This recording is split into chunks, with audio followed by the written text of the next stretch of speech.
Hello to all students. हम अभी शुरू करेंगे structure, reproduction and life cycle of earthworm Pheretima पोस्थुमा। अपने पास नेक्स्ट एनिमल है फेरेटिमा। इसके पहले ओबेलिया की स्टडी कर चुके हैं और अमीबा की स्टडी कर चुके हैं। ये जो एनिमल मैं ले रही हूँ वो फर्स्ट ग्रेड के सिलेबस के अकॉर्डिंग ले रही हूँ। इसके अलावा भी सारे एनिमल हैं जिसके बारे में हमें पढ़ना है वन बाय वन, लेकिन पहले फर्स्ट ग्रेड वालों को ये जो है उसको प्रायोरिटी, यानी एक एक एनिमल हम पूरा के कंप्लीट स्टडी करना है इसके बारे में। तो फाइलम है एनिलीडा और class Oligochaeta, order Opisthopora, family Megascolecidae, genus Pheretima, type posthuma. Annelida phylum का जो ओलिगोकीटा क्लास है उसमें कौन से ऑर्गेनिजम्स आते हैं? ऐसे और एनिलीड्स आते हैं जो टेरेस्ट्रियल हैं और फ्रेश वाटर में रहने वाले हैं। ऑर्डर ओपिस्थोफोरा का मीनिंग क्या है? ओपिस्थो का मतलब होता है पोस्टीरियर रीजन और पोरा या फोरा यानी होता है बियरिंग। तो इनके पोस्टीरियर रीजन में मेल जेनाइटल ओपनिंग या मेल पोर्स प्रेजेंट होते हैं, इसीलिए इस ऑर्डर का नाम ओपिस्थोफोरा रखा गया है। तो मीनिंग भी आप समझ लेना, ध्यान रख लेना ताकि आपको रटना नहीं पड़ेगा। फिर मेगास्कोलेसिडी, मेगा यानी कि बड़ा, यानी लार्ज, जाइंट स्पीशीज। तो इनमें ऐसे एनिलीडा इंक्लूड किए जाते हैं इस फैमिली के अंदर जो कि जाइंट स्पीशीज होते हैं, मेगास्कोलेसिडी होते हैं, बड़े बड़े। फिर जेनस हो गया फेरेटिमा और टाइप अपना हो गया पोस्थुमा। तो भारतीय जो केचुआ है उसकी हम स्टडी कर रहे हैं, इंडियन अर्थवर्म की स्टडी करेंगे। Anatomy has been worked out by late professor K N. Bahl 1926। इसकी एनाटॉमी की स्टडी किसने की? भारतीय केचुए की स्टडी प्रोफेसर के.एन. बहल, जो कि भारतीय थे, 1926 में। फिर ये कैसा ऑर्गेनिजम्स है, इसके बाहर बाहर के फीचर्स एक बार देख लेते हैं, फिर एक्सटर्नल मॉर्फोलॉजी अलग से देखेंगे, फिर उसका एक हिस्टोलॉजी अलग से देखेंगे। हर एक चीज़ हम डिटेल में पढ़ेंगे, लेकिन डिटेल को भी शॉर्ट में ही पढ़ेंगे। फिर टेरेस्ट्रियल अर्थवर्म है, धरती पर यानी स्थलीय अर्थवर्म है या फ्रेश वाटर में मिलेगा। रेडिश ब्राउन कलर का होगा, जो कि किसकी प्रेजेंस के कारण? पोरफायरिन पिगमेंट की प्रेजेंस के कारण इसका कलर कैसा होता है? रेडिश ब्राउन होता है। इनका लेंथ कितना होता है? 150 mm तक इनका लेंथ हो सकती है। फिर earthworm makes it burrow partially by boring with its pointed anterior end and partially by sucking and swallowing the earth। ये क्या करते हैं? मिट्टी को डिग करके, मिट्टी को खोद कर अपने अग्र पॉइंटेड पार्ट से डिग करके ये, और कुछ मिट्टी को सक या स्वेलो करके अपनी स्थान या अपना बरो बनाते हैं, मिट्टी में के अंदर रहते हैं ये। It feeds on dead organic matter present in soil, soil के अंदर जितना भी डेड ऑर्गेनिक मटेरियल प्रेजेंट है, मैटर प्रेजेंट है, उसको फीड करके ये अपना सर्वाइव करते हैं। और ये फूड भी खाएंगे, साथ में सॉइल भी खाएंगे, दोनों को एडजस्ट कर जाएंगे। और इनका जो अनडाइजेस्टेड फूड है वो कहाँ से इजेस्ट होगा? एनस से एडजस्ट होगा, और वर्म कास्टिंग के फॉर्म में। कहाँ पर? वर्म कास्टिंग के फॉर्म में, जो कि एक ढेर बना देता है पूरा, उस फॉर्म में ये अपना एक्सक्रीटरी मटेरियल या जो फीकल है वो छोड़ते हैं। फिर अर्थवर्म आर हर्मेफ्रोडाइटी। कैसे हैं अर्थवर्म? उभयलिंगी हैं, यानी एक ही बॉडी में मेल और फीमेल दोनों प्रेजेंट रहेंगे। But they undergoes copulation, but ये कॉपुलेशन करते हैं और एक्सचेंज करते हैं अपने स्पर्मेटोजोआ को। तो सपोज ये मेल है और ये मेल फीमेल तो है ही नहीं, हर्मेफ्रोडाइट है। ये एक अर्थवर्म है, ये दूसरा अर्थवर्म है। ये इस तरह से एक दूसरे से बॉडी इलोंगेटेड इस तरह से अपने बॉडी को अरेंज कर लेते हैं एक दूसरे में, कि एक दूसरे का मेल जो जेनाइटल पोर है वो इनके स्पर्मेथिका के सीध में रहे और अपने स्पर्मेटोजोआ को वो स्पर्मेथिका में रिलीज कर सके दूसरे अर्थवर्म की। ये वाला इसकी बॉडी में रिलीज करेगा और ये वाला इसकी बॉडी में रिलीज करेगा। रिप्रोडक्शन में हम डिटेल में इसको पढ़ेंगे। तो ये सेगमेंटेड बॉडी है। यहाँ पर एक तो बाहर के स्ट्रक्चर मैंने 2 बार बना रखे हैं। ये 1 2 3 4 इस तरह से सेगमेंट्स हैं। 14 से लेके 16 खंड तक क्या प्रेजेंट होता है? क्लाइटेलम, जो आगे पढ़ेंगे, प्रेजेंट होता है। और ये डॉर्सल व्यू है। आगे वाला पार्ट पेरिस्टोमियम, उसकी और आगे वाला भाग जो है वो प्रोस्टोमियम है, मुख के आगे वाला। ये वाला क्लाइटिलम, डोर्सल पोर्स यहाँ प्रेजेंट होते हैं, एनस प्रेजेंट है, बॉडी सेगमेंट्स होती है, यानी इनको मेटामियर्स कहते हैं। अगर बॉडी सेगमेंटेड है ना पूरी तरह से, तो उन छोटे छोटे सेगमेंट्स को मेटामियर्स कहेंगे। अब इनमें फर्टिलाइजेशन कैसा होता है? कॉपुलेशन तो करा दिया हमने, फिर फर्टिलाइजेशन कैसा होता है, कहाँ पर होता है? ककून के अंदर। और डेवलपमेंट भी कहाँ होता है? ककून के अंदर। ट्रोकोफोर लार्वा एब्सेंट, यानी कि जैसे कि नेरिस में पाया जाता है ट्रोकोफोर लार्वा, वैसा इसमें कुछ नहीं होता। इसमें लार्वल स्टेज एब्सेंट होती है और डायरेक्ट डेवलपमेंट होता है। फिर earthworm possesses great power of regeneration, इनमें रीजनरेशन की पावर बहुत ही अच्छी होती है। इनमें कैसा डेवलपमेंट होता है? डायरेक्ट, यानी कि कोई लार्वा नहीं होता, नो लार्वल स्टेज प्रेजेंट। फिर एक्सटर्नल मॉर्फोलॉजी देखते हैं एक एक करके। अब शेप एंड साइज, एक एक चीज़ पर हम फोकस करेंगे। शेप और साइज। शेप कैसी होती है? सिलेंड्रिकल, इलोंगेटेड, लंबा है। और बाई सिमेट्री एनिमल है, कैसा है? बाई सिमेट्रिकल एनिमल है, द्विपार्श्व सममिति पाई जाती है। फिर पॉइंटेड इन फ्रंट, अग्रभाग पर नुकीला, पीछे से ब्लंट और थिक होता है बॉडी, और छोटा सा अग्रभाग में ये thickest little behind the anterior and, यानी कि थोड़ा मोटा होता है। ब्लंट यानी कि पीछे का वाला भाग अग्रभाग की अपेक्षा थोड़ा सा मोटा होता है, ब्लंट होता है। लेकिन अग्रभाग जो होता है, माउथ के आगे वाला रीजन, वो पॉइंटेड होता है। क्यों होता है? मिट्टी को डिग करने के लिए। सॉरी। फिर कलर कैसा होता है इनका? पहले ही देख लिया आपने, ब्राउनिश और पोरफायरिन रंग होता है। सॉरी, पोरफायरिन पिगमेंट की प्रेजेंट के कारण ब्राउन कलर का होता है। फिर भी देख लेते हैं अर्थवर्म कैसा है। ग्लिस्टनिंग, डीप ब्राउन और क्ले कलर का होता है, क्ले ब्राउन कलर का होता है। डोर्सल सरफेस पर डार्क दिखाई देता है, वेंट्रल सरफेस पर और डार्क दिखाई देता है। Coloured median line due to dorsal blood, यानी कि इनके जो the ventral surface and carries a dark colour median line due to dorsal blood vessel which is seen through the integument, यानी कि इनके जो पूरी डोर्सल लाइन होती है पूरी बॉडी पर वो अध्यावरण के नीचे स्पष्ट रूप से दिखाई दे जाती है। तो इसी से इसको आइडेंटिफाई कर लेते हैं। इसका जो डोर्सल सरफेस होता है किससे darken than the ventral surface, जो पृष्ठ सतह होती है वो अधर सतह से ज़्यादा डार्क होती है। पृष्ठ सतह है वो अधर सतह से ज़्यादा गहरी होती है। और इसकी पृष्ठ सतह पर एक डोर्सल लाइन हम देख सकते हैं, इस तरह से ये पूरी एक लाइन दिख जाती है। वो लाइन एक्चुअली क्या होती है? वो लाइन होती है ब्लड वेसल की लाइन होती है। जो बच्चे डाइसेक्शन कर चुके हैं 11th 12th के अंदर और फर्स्ट ईयर के अंदर भी आपका होता है, अर्थवर्म पाइला होता है, तो वो डाइसेक्ट कर चुके हैं, उन्हें अच्छे से पता है, उन्होंने एनिमल देखा होगा।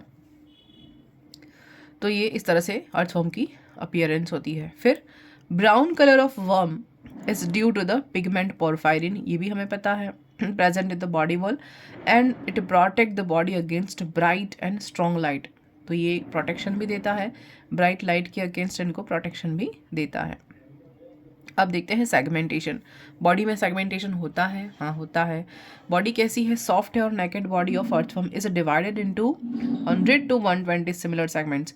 कितने सेगमेंट्स हैं? 100 से 120 तक सेगमेंट्स प्रेजेंट होते हैं जो सिमिलर होते हैं सभी, कॉल्ड मेटामियर्स और सोमाइट्स। इन सेगमेंट्स को हम क्या कहते हैं? मेटामियर्स क्या कहते हैं या सोमाइट्स कहते हैं। These are without parapodia. अब इनमें क्या नहीं पाया जाता है? पैरापोडिया नहीं पाया जाता। पैरापोडिया क्या होता है? चलन अंग होते हैं जो कि किसमें पाए जाते हैं? रेस्पिरेटरी ऑर्गन भी होते हैं जो किसमें पाए जाते हैं? नेरिस के अंदर पाए जाते हैं, जो कि पॉलीकीटा का एनिमल है। Segment are separated from each other by distinct ring groove. हर सेगमेंट दूसरे सेगमेंट से सेपरेट होता है, किसके थ्रू? डिस्टिंक्ट रिंग, एक वलय, स्पष्ट वलय के द्वारा सारे खंड एक दूसरे से सेपरेट होते हैं, इसीलिए इनको मेटामियर्स कहते हैं या सोमाइट्स कहते हैं। फिर देखते हैं सेगमेंट हो गया। अब एक्सटर्नल मॉर्फोलॉजी में नेक्स्ट अपने पास क्या है? Head. Head region. Head region कैसा है? हेड है ही नहीं, हेड रीजन कैसा है? हेड तो है ही नहीं, हेड इज एब्सेंट। तो earthworm like a distinct head and dense organs like eyes, sense organ like eyes, series and tentacles. तो अर्थवर्म में सुस्पष्ट सिर का अभाव होता है, संवेदी अंगों का अभाव होता है जैसे कि नेत्र, फिर सीरीज और टेंटिकल्स या स्पर्शक, इन सब का अभाव होता है। First segment at the anterior end of the body is called buccal segment और पेरिस्टोमियम। तो जो प्रथम खंड है उसको क्या कहेंगे हम? बकल सेगमेंट कह सकते हैं या पेरिस्टोमियम कह सकते हैं, जिस पर क्या होता है, एक अर्धचंद्राकार मुख प्रेजेंट होता है। और इसी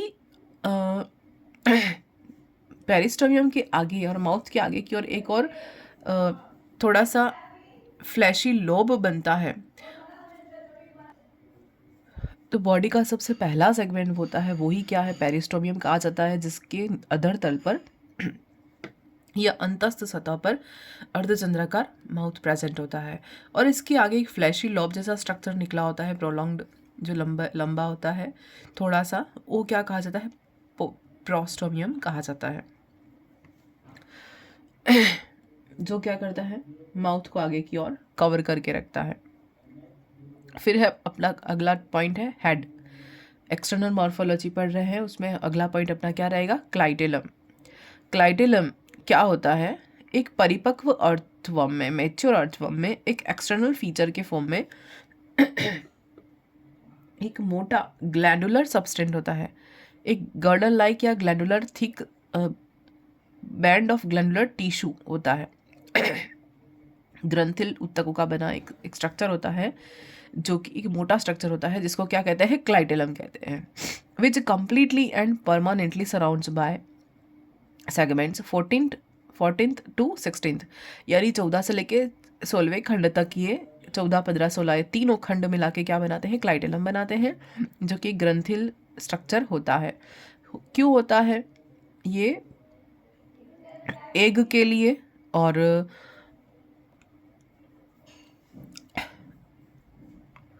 फिर mature earthworm external feature girdle like thick band of glandular tissue clitellum कहा जाता है।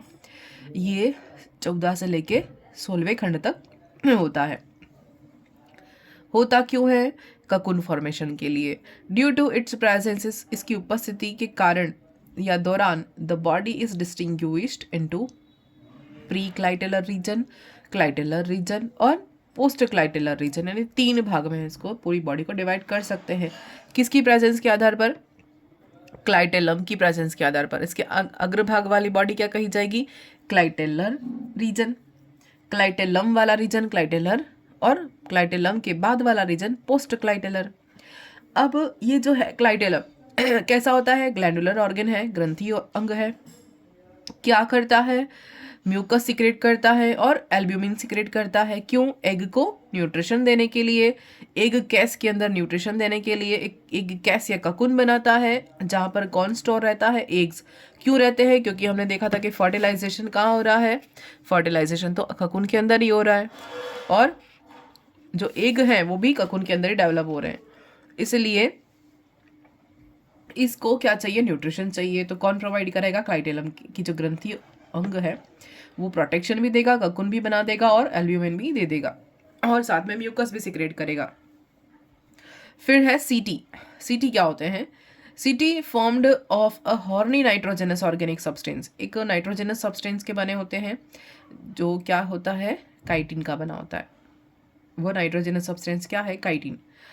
अब about middle of the each segment, हर सेगमेंट के मध्य में there is a ring of tiny covered bristles, यानी कर्व्ड ब्रिसल्स, यानी कि मुड़े हुए इस तरह से।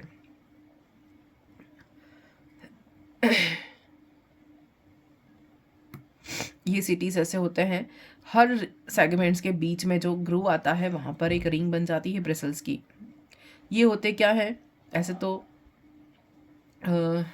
लोकोमोशन के लिए हेल्प करते हैं सिटीज। फिर about 80 to 120 city present on each segment. हर सेगमेंट में कितने सिटी प्रेजेंट है? सॉरी, 82 लेकर 120 तक ECTs प्रेजेंट होते हैं। एब्सेंट ऑन पेरिस्टोमियम, कहाँ कहाँ नहीं होते हैं? पेरिस्टोमियम में नहीं होते, पाइजिडियम में नहीं होते, यानी लास्ट सेगमेंट जो एनएस बनाता है वो, और क्लाइटेलम को छोड़कर, यानी इन तीनों जगह पर को छोड़कर सब जगह सीटी होते हैं। कितने? हर सेगमेंट पर 80 to 120 सीटीज होते हैं। फिर सीटा या सीटी, जो सिंगल अगर टर्म में कहे तो सीटा कहेंगे। Embedded in the small pit of body wall called setigerous और setal sac, formed by a single formative cell present in the basal part of the sac. फिर arrangement of numerous cysti in a ring in each segment is known as perichitin arrangement. ठीक है, ऐसे पेरिकाइडिन arrangement कहते हैं। हर segments के बाहर जो ring बनती है सीटी की, उसे। अब अपर्चर देखते हैं। अपर्चर कौन कौन से हैं? सबसे पहले माउथ देखते हैं। माउथ कैसा है? अर्धचंद्राकार, क्रिसेंटिक है, अग्रभाग पर स्थित होता है, पेरिस्टोमियम के वाले खंड पर, फर्स्ट खंड पर, और उसके आगे एक प्रोस्टोमियम कवरिंग होती है, लोब, जो कि कवर की तरह काम करता है, ढक्कन की तरह काम करता है, मांसल और फ्लैशी होता है। फिर दूसरा अपर्चर है anus. Anus vertical slit like aperture at the posterior and, यानी कि अधर सतह पर एक अपर्चर होता है पोस्टीरियर एंड पर। फिर फीमेल जेनाइटल पोर। फीमेल जेनाइटल पोर कौन से सेगमेंट में होता है? 14th सेगमेंट पर होता है। कहाँ पर? यानी क्लाइटेलर रीजन पर। कहाँ पर? वेंट्रल सरफेस पर, और एक ओविडक्ट की ओपनिंग करता है, लेकिन सिंगल पोर होता है। फिर male genital pore, pair of crescentic opening of common prostatic and spermatic duct on ventral surface of the 18th segment. ये कहाँ होता है? मेल जेनाइटल पोर 18th सेगमेंट पर होता है, ऑन ईच साइड, यानी पेयर में प्रेजेंट है, और ये सिंगल है, ये ध्यान रखना है। 14th पर और ये 18th पर। उसके बाद स्पर्मेथिकल पोर। स्पर्मेथिकल पोर कहाँ होता है? शुक्रग्राही का रंध्र भी कहते हैं, यानी शुक्राणु को ग्रहण करने वाला। कहाँ पर होता है? दो, मतलब ये हर्मेफ्रोडाइट है तो हर एनिमल में होगा, हर ऑर्गेनिज्म, हर अर्थवर्म में होगा। और कौन से सेगमेंट पर होगा?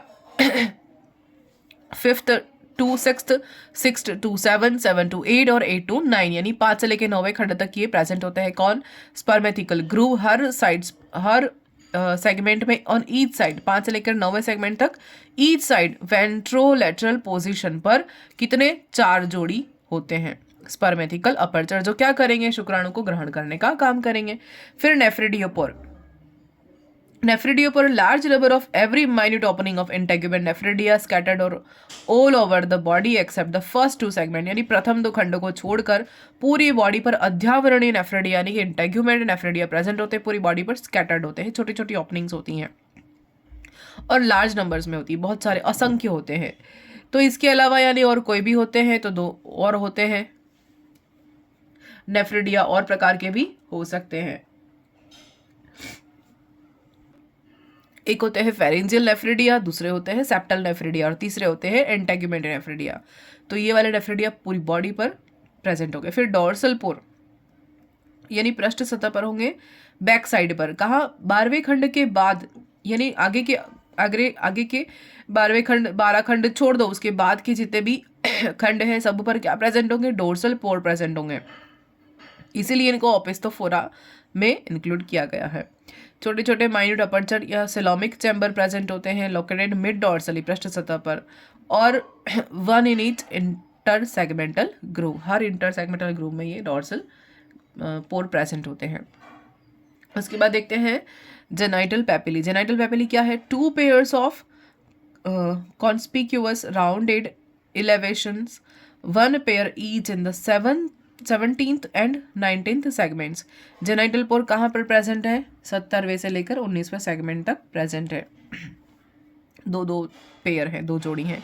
Each papilla bears a shallow cup like depression and its top which acts a sucker during copulation. 2 जोड़ी डिस्क फॉर्म में जेनाइटल पेपिला प्रेजेंट होते हैं, 1 पेयर ईच इन द, यानी कि 17 और 19वां सेगमेंट, 17th और 19th सेगमेंट दोनों में अधर सतह पर एक एक जोड़ी प्रेजेंट होती है। हर पेपिला के हेड पर एक कप के समान एक स्टिकी गर्त होता है, एक पिट होता है, कप समान डिप्रेशन होता है, जो कॉपुलेशन के समय क्या करेगा, शक्कर का काम करेगा। कॉपुलेशन के समय हेल्प करता है जेनिटल पेपिला, शक्कर का काम करता है। तो ये तो मेल फीमेल तो अलग अलग है नहीं, एक ही बॉडी में दोनों गोनाड्स बन रहे हैं, मेल फीमेल। इसलिए हर अर्थवर्म में 17वें और 19वें सेगमेंट में क्या प्रेजेंट रहेगा, जेनाइटल पेपिला प्रेजेंट रहेगा। क्या करेंगे, हेल्प करेंगे कब, डिप्रेशन बने होते हैं कप लाइक पेपिला के अंदर, कॉपुलेशन के समय शक्कर की तरह हेल्प करेंगे उनको। तो ये जेनाइटल पेपिला तक अपना यहाँ पर ख़त्म हो रहा है। एक्सटर्नल मॉर्फोलॉजी के पॉइंट्स ख़त्म हुए, उसके आगे हम बॉडी वॉल देखेंगे।